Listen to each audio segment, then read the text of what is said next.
अस्सलामुअलैकुम, welcome back to my channel. आज मैं आप सबके साथ मीठी टिक्कियों की रेसिपी शेयर करूंगी। बहुत ही ज़्यादा खस्ता बनेगी और ऑयल में डालते वक्त बिल्कुल भी नहीं टूटेंगी।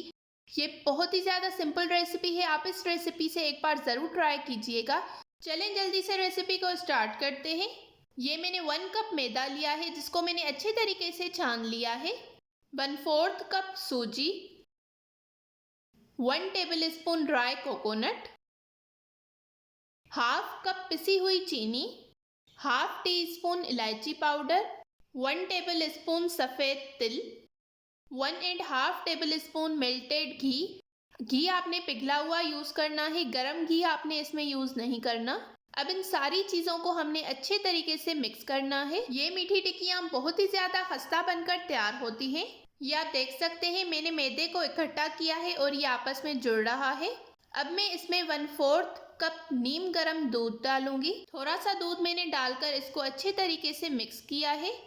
अब बाकी का दूध डालकर मैं इसको अच्छे तरीके से मिक्स कर लूँगी।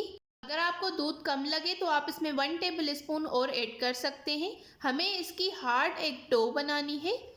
सारी डो को मैंने इकट्ठा कर लिया है। अब मैं इसमें 1 टेबल स्पून कुटे हुए पिस्ते बादाम डालूंगी।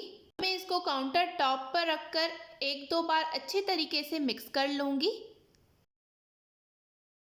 इसको मैंने गूंद लिया है, ये बिल्कुल रेडी हो गया है। अब उसी बाउल में मैं इसको डालकर आधे घंटे तक कवर करके रख दूंगी सेट होने के लिए। आधा घंटा हो गया है, हमारी डो जो है वो बिल्कुल रेडी हो गई है। इसको मैं एक बार मज़ीद गूंद लूँगी।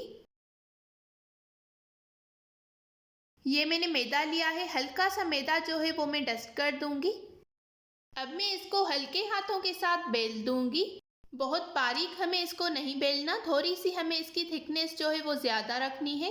ये बिल्कुल रेडी हो गया है। अब ये मैंने एक ढक्कन लिया है, इससे मैं मीठी टिक्कियों की शेप बनाऊंगी। ये आप इसकी थिकनेस चेक कर सकते हैं, बहुत ज़्यादा पतला भी नहीं है और बहुत ज़्यादा मोटा भी नहीं है। इस तरह से मैं सबको कट करके रेडी कर लूँगी। जो भी एक्स्ट्रा पार्ट है उसको मैं दोबारा से बेलकर बना दूँगी। हमारी मीठी टिक्कियाँ जो हैं वो बिल्कुल रेडी हो गई हैं फ्राई करने के लिए।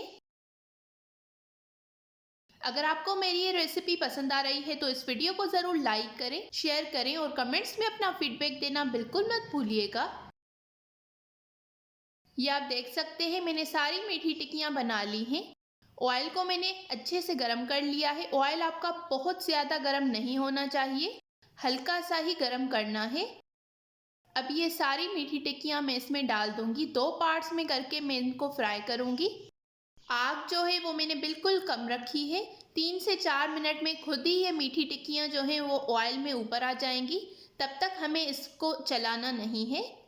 ये आप देख सकते हैं ये ऊपर आ रही हैं। अब मैं इसकी साइड जो है वो चेंज करूंगी। इनको फ्राई करते वक्त आपने ज़्यादा चम्मच नहीं चलाना वरना ये टूट सकती हैं। तकरीबन 10 से 12 मिनट तक हमें इनको इसमें पकाना है कि अंदर तक ये अच्छी तरह से कुक हो जाएं। आग आपने कम रखनी है और थोड़े थोड़े टाइम के बाद इनकी साइड जो है वो आपने चेंज करनी है। ये बहुत ही ज़्यादा मज़े की बनती हैं और बहुत ही ज़्यादा खस्ता बनकर तैयार होती हैं। इन पर जब अच्छा सा एक गोल्डन ब्राउन कलर आएगा तब तक हमें इनको कुक करना है। 10 से 12 मिनट तक मैंने इनको पकाया है। ये आप देख सकते हैं इस पर एक अच्छा सा गोल्डन ब्राउन कलर आ गया है। अब मैं इनको निकाल दूंगी। इस पॉइंट पर ये सॉफ्ट होती हैं। जब ये रूम टेम्परेचर पर सेट हो जाएंगी तब ये खस्ता हो जाएंगी। इसी तरह से मैं बाकी भी फ्राई कर लूँगी। ये सारी मीठी टिक्कियाँ मैंने बनाकर रेडी कर ली हैं। आपने भी इनको एक बार ज़रूर ट्राई करना है और मेरे साथ अपना फीडबैक कमेंट्स में ज़रूर शेयर करना है। ये आप देख सकते हैं ये बहुत ही ज़्यादा खस्ता बनकर तैयार होती हैं। मिलते हैं एक नई रेसिपी के साथ, तब तक के लिए थैंक यू फॉर वॉचिंग। अल्लाह हाफिज़।